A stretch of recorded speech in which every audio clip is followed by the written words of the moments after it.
Very warm welcome to all of you. एक बार फिर दोबारा से आप सभी लोगों का स्वागत है और अभिनंदन है। आज हम लोग एनालॉजी का एक्सरसाइज कर पार्ट करने वाले हैं। ठीक है, तो इस पर्टिकुलर पार्ट के अंदर जो भी हम लोग एनालॉजी की एक्सरसाइज करते हुए आ रहे हैं उसी के अंदर ये पार्ट 2 है। ठीक है, तो चलिए आगे बढ़ते हैं और आगे के क्वेश्चंस को इसके अंदर हम लोग देखते हैं कि क्या होने चाहिए एग्जाम के पॉइंट ऑफ व्यू से, कौन कौन से क्वेश्चन इंपॉर्टेंट है, कौन कौन सी सादृश्यता हमको यहाँ पर देखने को मिल रही है। ये सारी चीजें आइए समझते हैं। देखें, तो सबसे पहले अगर मैं यहाँ पर बात करूं तो एक छोटा सा हम लोग इंट्रोडक्शन देखेंगे एनालॉजी का और उसके बाद फिर कुछ इसके बेसिक कॉन्सेप्ट्स देखेंगे।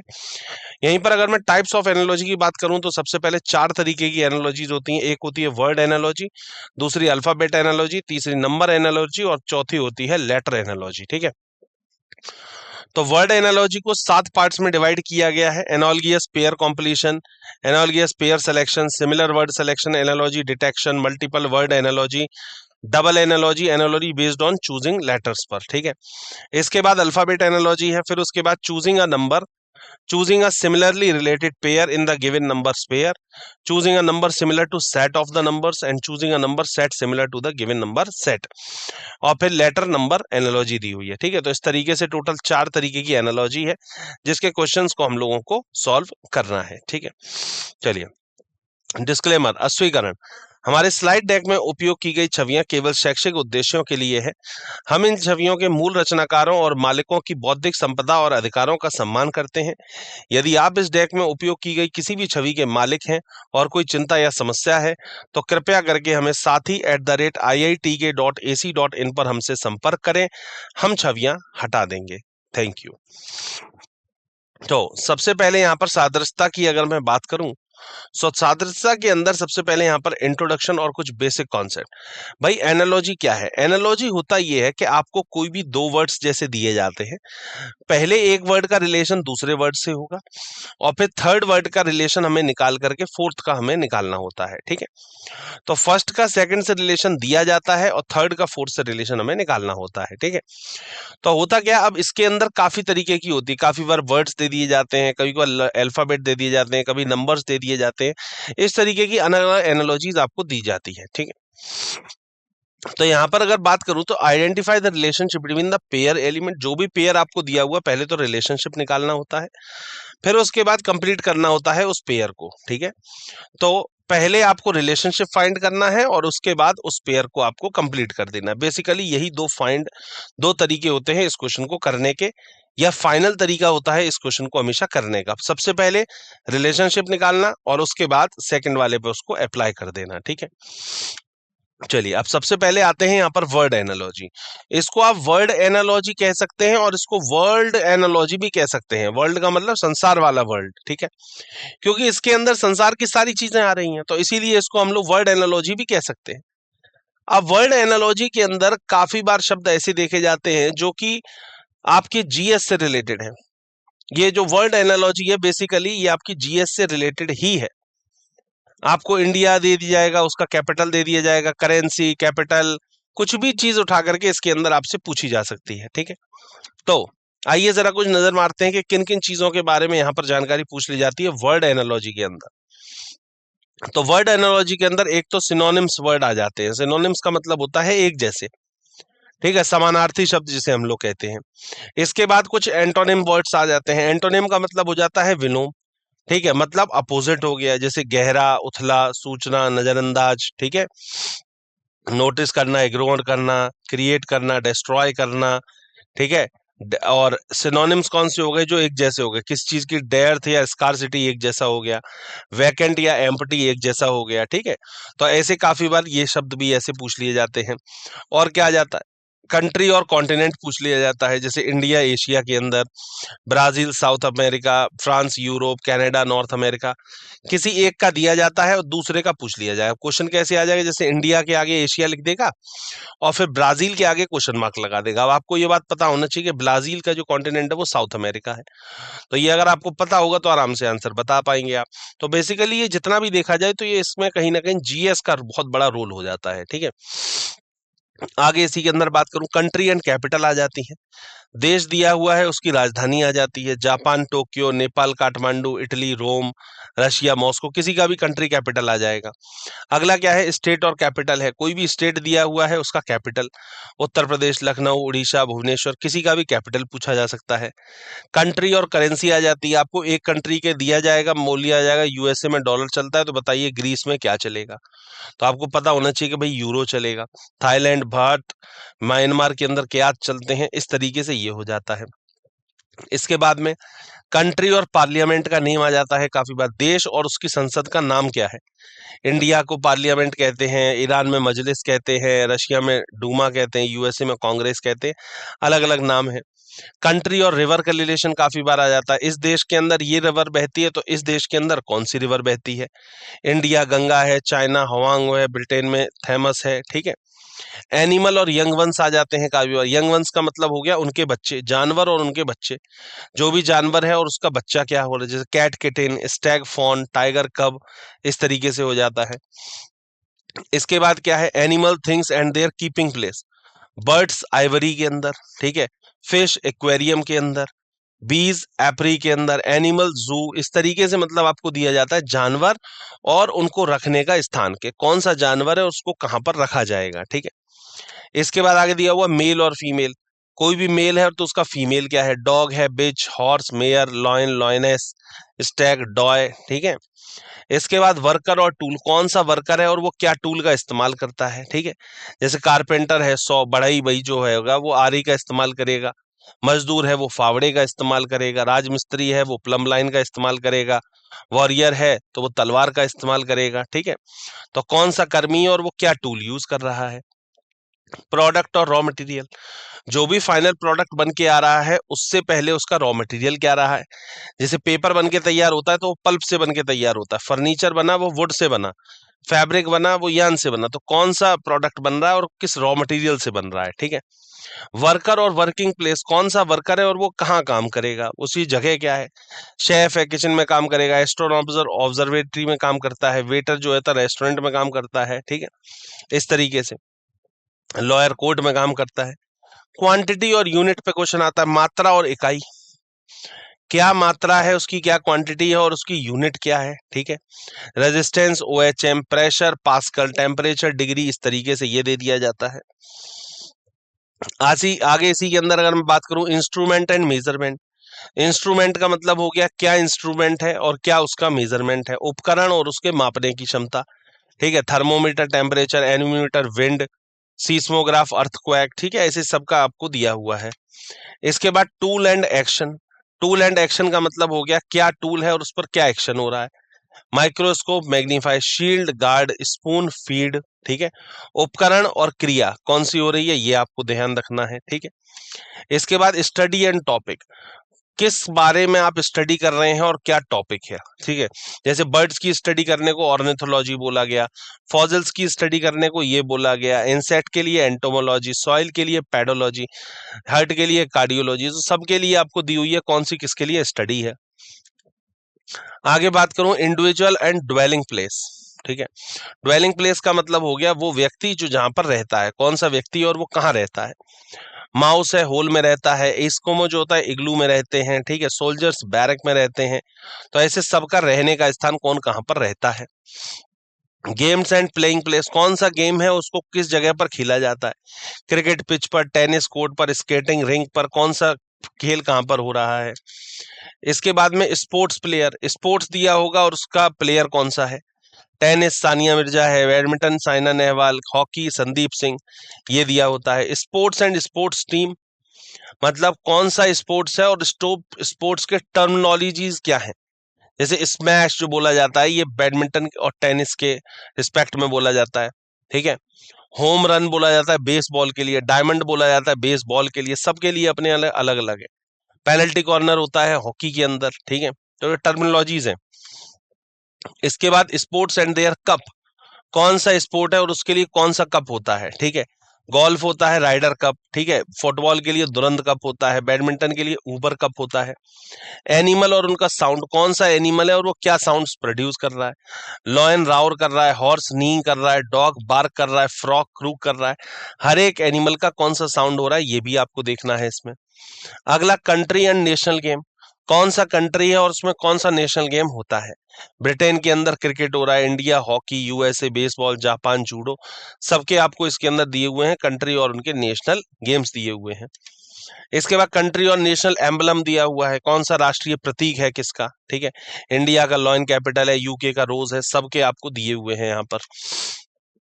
अब यहीं पर आगे अगर हम लोग बात करते हैं तो स्पोर्ट्स कप के बारे में चीजें आती हैं, अवार्ड्स के बारे में, साइंस एंड टेक से क्वेश्चन आ जाता है, history, politics, art and culture, geography, social facts, monuments, famous personalities, ये सारे के ऊपर आपसे वर्ड एनालॉजी के अंदर क्वेश्चन पूछा जाता है। तो जो स्टार्टिंग में मैंने आपको बोला था कि ये WORD सिर्फ वर्ल्ड ना समझें, ये WORLD वर्ल्ड समझें इसको आप, क्योंकि संसार की जितनी चीजें हैं वो सारी इसके अंदर पूछी जा सकती हैं। बिल्कुल देखिए वही चीज हो रही है इसके अंदर, कि जो भी चीज है, हिस्ट्री है, पॉलिटिक्स है, ज्योग्राफी है, हर चीज इसके अंदर आ जाती है। तो इसीलिए इसके लिए, इस पर्टिकुलर पार्ट के लिए आपका जीएस का पार्ट अगर बहुत अच्छा है तो बड़े आराम से आप इस तरीके के क्वेश्चंस को कर सकते हैं। आगे बढ़ते हैं, अगला होता है अल्फाबेट एनालॉजी।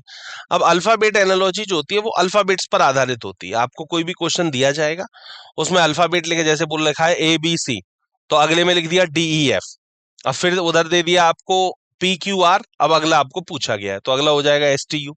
तो इस तरीके से आपको अल्फाबेट के बीच में निकालना होता है, ठीक है। आगे इसी के अंदर आता है नंबर एनालॉजी। अब नंबर जो होता है, नंबर चार तरीके पे आधारित होता है। कैसे? Choosing a number, choosing a similarity related pair, ठीक है, और इसी तरीके से चार पार्ट्स ये वाले हो जाते हैं नंबर एनालॉजीज वाले। इसके बाद अगले में जो होता है, जो पार्ट चार है इसका, लेटर और नंबर दोनों को मिला करके दिया गया है। मतलब पहले नंबर आपने अलग पढ़ा था, अल्फाबेट अलग पढ़ा था, अब इसके अंदर दोनों को मिक्स करके दे दिया जाता है, अक्षर और संख्या क्या सादृश्य, ठीक है, एनालॉजी। ये इस तरीके से यहां पर ये बना दिया गया है, ठीक है। तो ये बन गया लेटर और नंबर एनालॉजी के ऊपर क्वेश्चन, ठीक है। तो बेसिकली ये सारी चीजें रहती हैं इसके अंदर, ठीक है। चलिए, तो अब आते हैं हम लोग अपने क्वेश्चन नंबर पहले पर, क्वेश्चन नंबर फर्स्ट पे, ठीक है। क्वेश्चन नंबर फर्स्ट आप सभी की स्क्रीन के ऊपर है।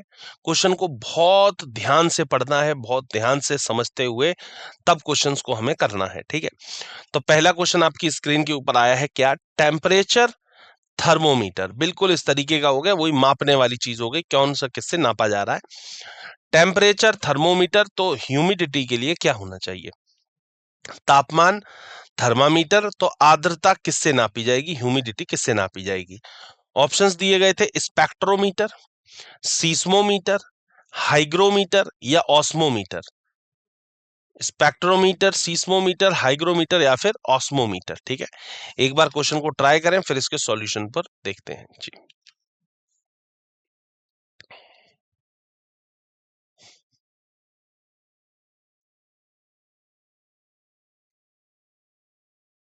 चलिए, आइए देखते हैं क्या होना चाहिए इसके लिए सही जवाब। देखिए भाई, बहुत ही सिंपल सी कहानी है, बहुत ही सिंपल सा रूल है, ठीक है। क्या भाई, टेम्परेचर नापने के लिए हम लोग थर्मोमीटर का यूज करते हैं, ऐसे ही ह्यूमिडिटी नापने के लिए हम लोग हाइग्रोमीटर का इस्तेमाल करते हैं। हाइग्रोमीटर से हमें पता चलता है कि आर्द्रता कितनी है, ह्यूमिडिटी कितनी है, ठीक है। तो सी ऑप्शन इसके लिए बिल्कुल सही है। As temperature is measured by the thermometer, similarity humidity is measured by the hygrometer. तापमान थर्मामीटर और आर्द्रता जो नापी जाती है, तापमान को हम लोग थर्मामीटर द्वारा नापते हैं, ठीक है, और आर्द्रता को हम लोग हाइग्रोमीटर के माध्यम से नापते हैं। तो हाइग्रोमीटर इसके लिए बिल्कुल सही जवाब है, परफेक्ट आंसर है, राइट आंसर है, ठीक है। चलिए, अगला क्वेश्चन आया है दूसरा नंबर, क्या? एबडक्ट, किडनैप, तो सॉलिसिट के लिए क्या होना चाहिए? ऑप्शंस दिए गए थे रिक्वेस्ट, बैन, स्क्वेंडर या फिर अलॉट, ठीक है। अपहरण करना, बंधक बनाना, और फिर दिया है निवेदन करने के लिए क्या होना चाहिए? अनुरोध करना, प्रतिबंध, अपेय या आवंटित, ठीक है। एक बार ट्राई करें इस क्वेश्चन को फिर सॉल्यूशन को देखते हैं जी।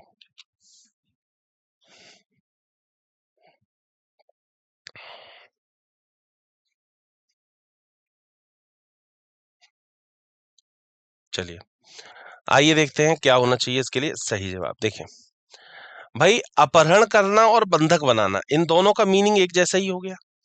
मतलब ये एंटोनिम नहीं है, ये क्या सिनोनिम है, एक जैसे हैं।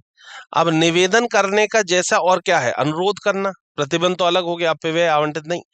इसके लिए अनुरोध करना बहुत सही रहेगा, ठीक है। दोनों अपहरण करना और बंधक बनाना एक दूसरे के पर्यायवाची हैं, ठीक है। तो इस प्रकार निवेदन करना और अनुरोध करना एक दूसरे के पर्यायवाची हैं, बिल्कुल सही बात है भाई। Both abduct and kidnap are synonym to each other in the same way solicit and request are synonym to each other. दोनों ही एक दूसरे के सिनोनिम्स हैं। तो ए ऑप्शन इसके लिए बिल्कुल सही है, मतलब अनुरोध करना, बिल्कुल परफेक्ट आंसर है, ठीक है। चलिए अगला क्वेश्चन आया है। अगला क्वेश्चन क्या है, वर्क जूल, तो एरिया के लिए क्या होना चाहिए भाई। वर्क जो है वो जूल में काउंट किया जाता है। अगर आप ध्यान से देखें, कार्य जो है वो जूल में काउंट हो रहा है, ठीक है। तो एरिया किस में काउंट किया जाएगा, ठीक है। रेडियन में, पैरीमीटर में, लेंथ में या हेक्टेयर में, ठीक है। कार्य जो है वो जूल में हो रहा है, तो क्षेत्रफल किस में होगा, रेडियन में, परिमाप में, लंबाई में या फिर हेक्टेयर में, ठीक है। तो इस तरीके से इस क्वेश्चन को करना है, एक बार देखिए फिर इसके सॉल्यूशन पर बात करते हैं जी।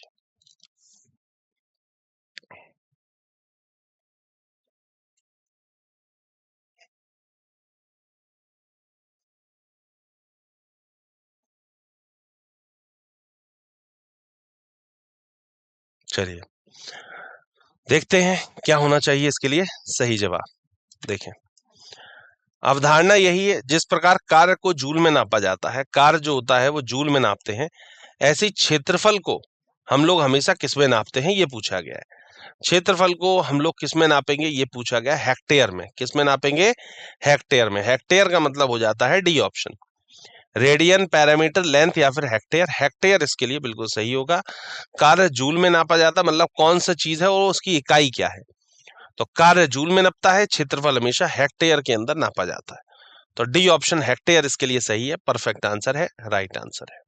चलिए अगला क्वेश्चन आया है 4th नंबर। आइए बात करते हैं क्रिकेट पिच, ऐसी रेसलिंग के लिए क्या होना चाहिए। क्रिकेट जो होता है वो पिच के ऊपर खेला जाता है, ऐसी कुश्ती कहाँ खेली जाती है, ये पूछा गया। मतलब प्लेस कौन सी जगह है, इस तरीके का भी कॉन्सेप्ट आया था। रिंक, रेसलर, ग्राउंड या फिर एरेना।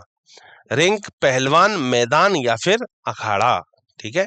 चलिए करिए एक बार इस चीज को, उसके बाद इसके सॉल्यूशन पर बात करते हैं जी।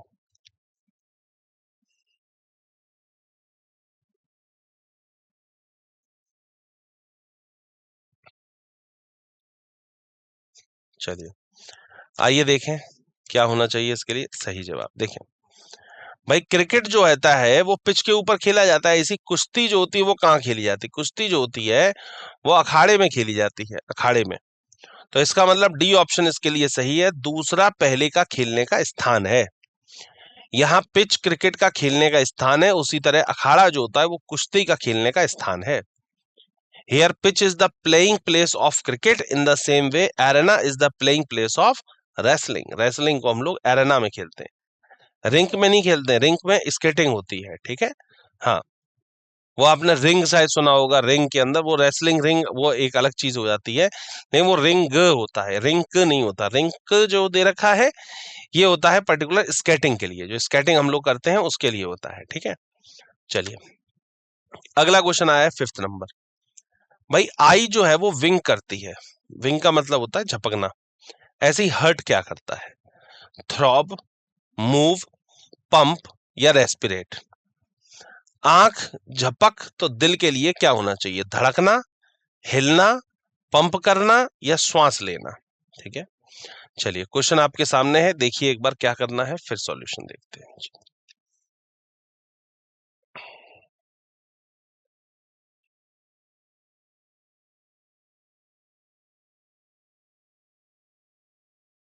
चलिए देखते हैं एक बार क्या होना चाहिए इसके लिए सही जवाब।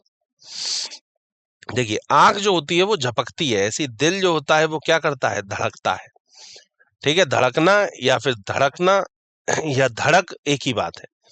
तो ए ऑप्शन इसके लिए बिल्कुल सही है। आई जो है वो विंग करती है, हर्ट जो होता है वो थ्रॉब करता है, थ्रॉब का मतलब होता है धड़कना।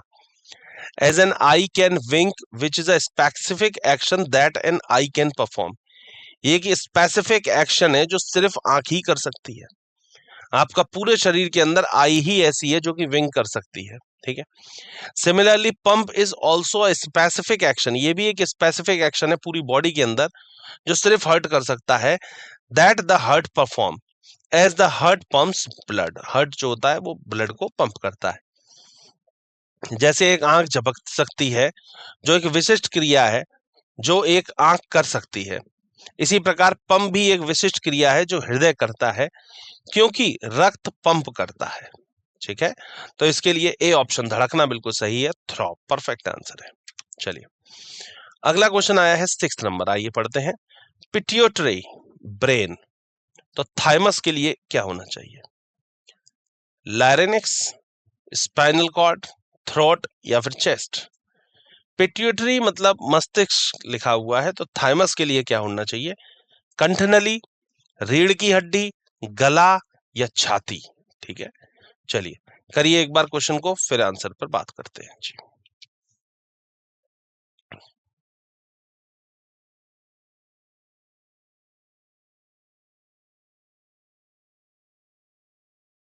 चलिए आइए देखें। देखो पिट्यूटरी मस्तिष्क से रिलेटेड है, ठीक है। पिट्यूटरी जो है वो मस्तिष्क से रिलेटेड है। ऐसी थाइमस किससे रिलेटेड है? थाइमस जो होता है वो छाती से रिलेटेड होता है, चेस्ट से रिलेटेड होता है, ठीक है। चेस्ट से related. Pituitary is the gland present in the brain and thymus is the gland which is present in the chest.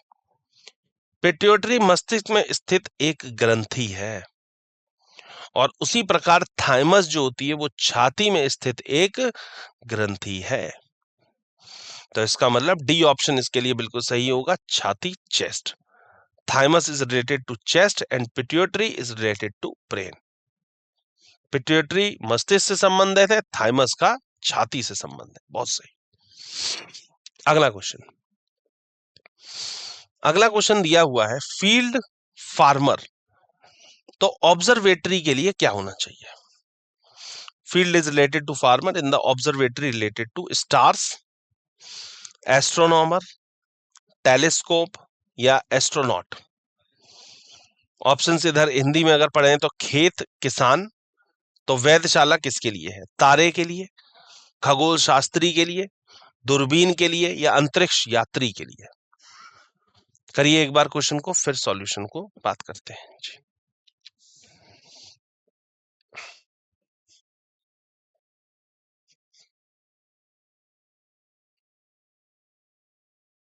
चलिए आइए देखें क्या होना चाहिए इसके लिए सही जवाब। देखें भाई, खेत में किसान काम करता है, मतलब ये हो गया प्लेस ऑफ वर्क। ऐसे ही वेधशाला में कौन काम करता है? वेधशाला के अंदर खगोल शास्त्री काम करेगा जो कि एस्ट्रोनॉमर होगा, ठीक है। तो बी ऑप्शन इसके लिए बिल्कुल सही है। As farmer works in the field, similarly astronomer work in observatory.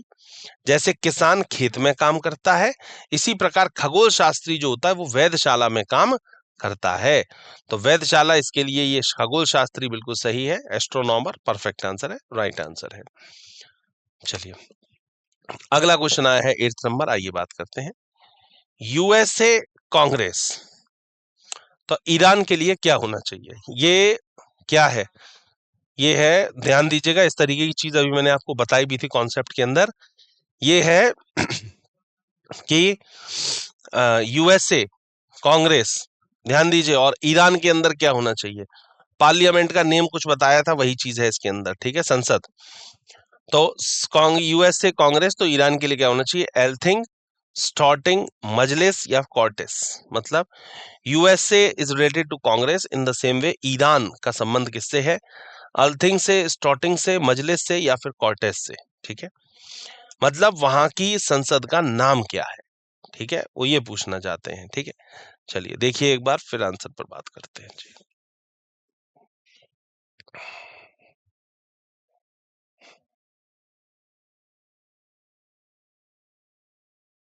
चलिए आइए देखें क्या होना चाहिए इसके लिए सही जवाब। In the USA the Congress is a legislative body responsible for making laws. Majlis is the Islamic consultative assembly which is legislative body of Iran. ठीक है, तो इसलिए मजलिस इसके लिए बिल्कुल सही होगा। यूएसए कांग्रेस से रिलेटेड है, ईरान की सरकार मजलिस है। यूएसए में कांग्रेस कानून बनाने के लिए जिम्मेदारी विधायी निकाय है एक, ऐसी मजलिस इस्लामी परामर्श सभा है जो ईरान के विधायी निकाय का काम करती है। ठीक है, तो ये संसद का नाम भी आप कह सकते हैं और वहां के रूल्स एंड रेगुलेशंस बनाने की भी जगह आप कह सकते हैं। ठीक है, तो मजलिस इसके लिए बिल्कुल सही जवाब है, ईरान के लिए मजलिस, परफेक्ट आंसर। चलिए, अगला क्वेश्चन दिया हुआ था ओशियन वाटर, तो ग्लेशियर के लिए क्या होना चाहिए? ऑप्शन है कूलिंग, केव, आइज या माउंटेन। महासागर के आगे पानी लिखा है तो हिमनद का संबंध किससे है? ठंडा, गुफा, बर्फ या पर्वत? करिए एक बार क्वेश्चन को, फिर सॉल्यूशन पर बात करते हैं जी।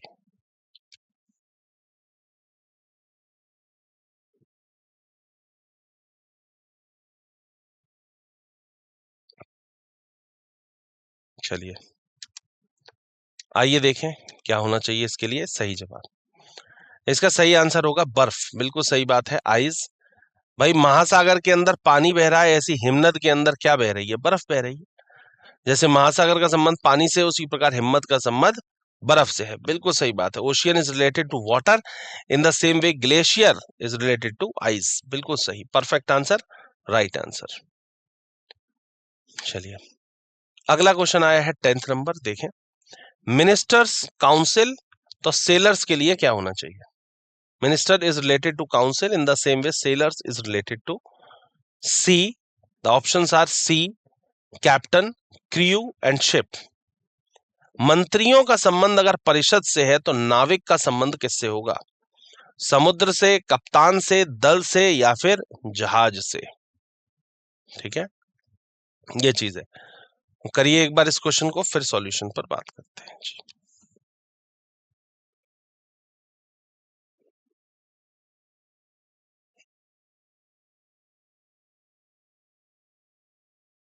चलिए, आइए देखें क्या होना चाहिए इसके लिए सही जवाब। मिनिस्टर्स काउंसिल, सेलर्स के लिए क्या होना चाहिए? दल। मंत्रियों का परिषद होता है, ऐसी नाविकों का दल होता है, बिल्कुल सही बात है। मंत्रियों के समूह को परिषद कहा जाता है, इसी प्रकार नाविक के समूह को दल कहा जाता है। A group of ministers is called council, similarly a group of sellers is called crew, बिल्कुल सही बात है, परफेक्ट आंसर है, राइट आंसर है दल, एकदम सही जवाब, क्रू। चलिए, अगला क्वेश्चन है 11th नंबर, आइए बात करते हैं। डिल्यूजन और फिर दिया हुआ है हेल्यूसिनेशन। अब चागरिन के लिए पूछा गया है, ऑप्शंस हैं इल्यूजन, ऑर्डर्ड, कॉगेंट या अनोनियंस। भ्रम, मति भ्रम, तो खेद के लिए क्या होना चाहिए? भ्रांति, व्यवस्थित, तर्कसंगत या फिर झुंझलाहट? ठीक है, ऑप्शंस दिए हुए हैं, एक बार करिए क्वेश्चन को, फिर सॉल्यूशन पर बात करते हैं जी।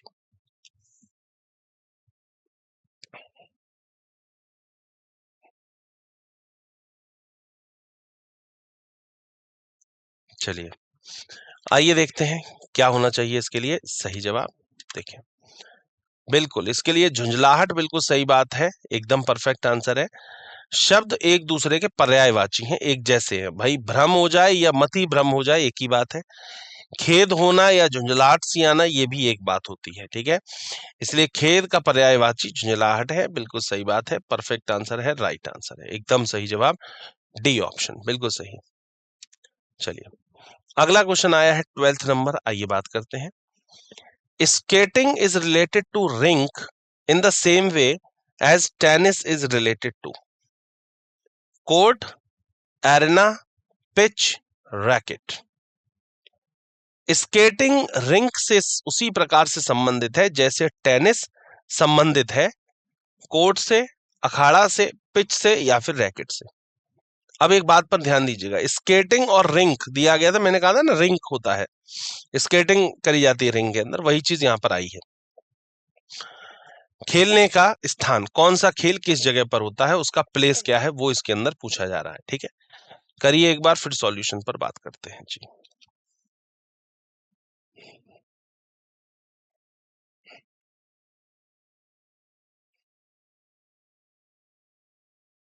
चलिए आइए देखें क्या होना चाहिए इसके लिए सही जवाब।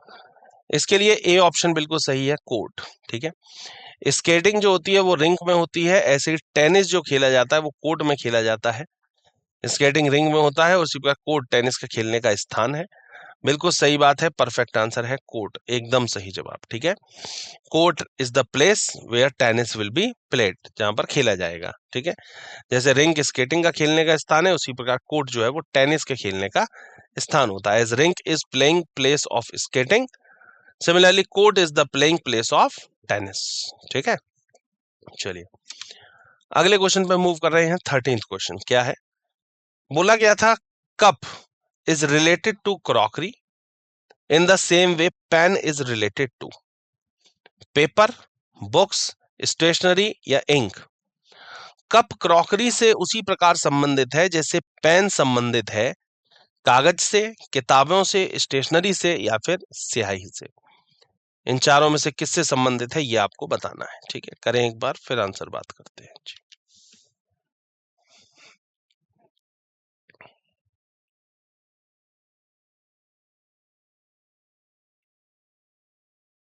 चलिए आइए देखते हैं क्या होना चाहिए इसके लिए सही जवाब। देखिए cup is related to crockery, भाई कप जो होता है वो किस कैटेगरी में आता है ये देखना है। कप जो होता है वो क्रॉकरी की कैटेगरी में जाता है, इसी तरीके से पेन जो होता है वो स्टेशनरी की कैटेगरी में जाता है ना। तो इसीलिए कप क्रॉकरी से उसी प्रकार संबंधित है जैसे पेन का संबंध स्टेशनरी से। कौन सा किस कैटेगरी में जाता है ये मैटर है इसके अंदर। कप अगर क्रॉकरी की कैटेगरी में, भाई क्रॉकरी में तो काफी सारी चीजें आती है, कप है, प्लेट है, स्पून है, बाउल है, बहुत सारी चीजें आ जाती हैं क्रॉकरी में। तो ये किस कैटेगरी में डाला जाए, बेसिकली ये है। ऐसी पेन को किस कैटेगरी में डाला जाए, ये हम स्टेशनरी की कैटेगरी में डाल सकते हैं। ठीक है, तो स्टेशनरी इसके लिए सही जवाब होगा जो कि सी ऑप्शन के ऊपर दिया हुआ है। ठीक है, चलिए अगला question, lion is related to cub in the same way cow is related to. Lion का संबंध अगर कब से है तो काउ का रिलेशन किससे होगा। काल्फ से, लैम्ब से, फाउल से या जॉय से। Lion is related to cub in the same way cow is related to calf, lamb, fowl या फिर जॉय। शेर शावक से उसी प्रकार संबंधित है जैसे गाय संबंधित है बछड़े से, मेमना से, बछड़ा से या फिर जॉय से। चलिए करिए एक बार बात को, इसको समझिए, क्वेश्चन को करने की कोशिश करें, फिर इसके सॉल्यूशन पर बात करते हैं जी।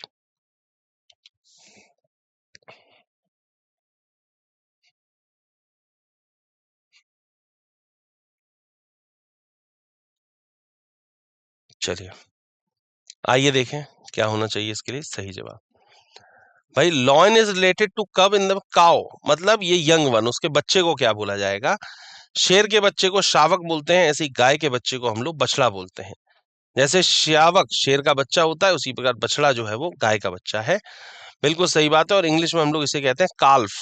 ठीक है, एज कब is the young one of the lion, similarly काल्फ is the young one of the cow, ये चीज है। ठीक है, चलिए अगला क्वेश्चन आया है इसके अंदर, clock is related to time in the same way as meter is related to speed, distance, rest या सेंड। घड़ी समय से उसी प्रकार संबंधित है जैसे मीटर संबंधित है गति से, दूरी से, कलाई से या फिर रेत से। ठीक है, करिए एक बार इस क्वेश्चन को, फिर सॉल्यूशन को बात करते हैं जी।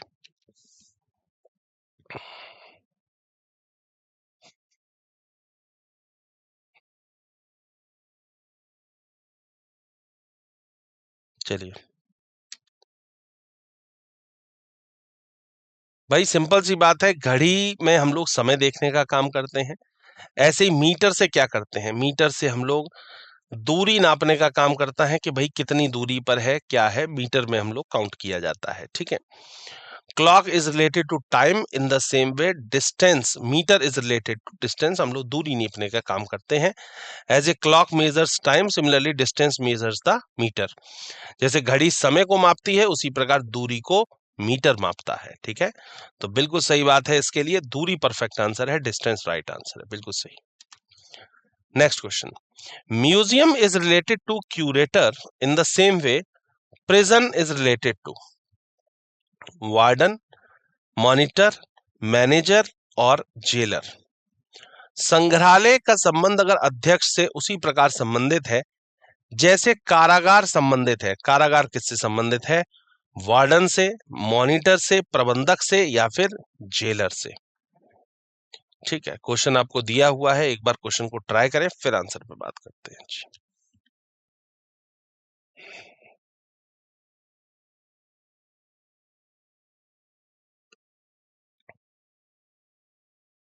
चलिए आइए देखें क्या होना चाहिए इसके लिए सही जवाब। देखें, person in charge of museum is known as curator.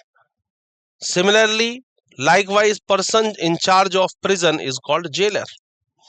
भाई संग्रहालय को जो भी संग्रहालय को देख रहा होता है, जो भी उसका केयर टेकर होता है, उसको हम लोग संग्रहालय अध्यक्ष बोलते हैं। इसी प्रकार कारागार का जो अध्यक्ष होता है उसे हम लोग जेलर कहते हैं। क्या कहते हैं? जेलर। मतलब उसकी देखरेख करने वाला, उसका हेड ऑफ द डिपार्टमेंट कह सकते हैं। ठीक है, तो संग्रहालय का प्रभार रखने वाले व्यक्ति को अध्यक्ष कहा जाता है। इसी प्रकार कारागार का प्रभार रखने वाले व्यक्ति को जेलर कहा जाता है। Person in charge of museum is known as curator, likewise person in charge of a prison is called jailer. ठीक है, चलिए मुलाकात होती है आगे के सेशंस में, तब तक के लिए थैंक यू सो मच।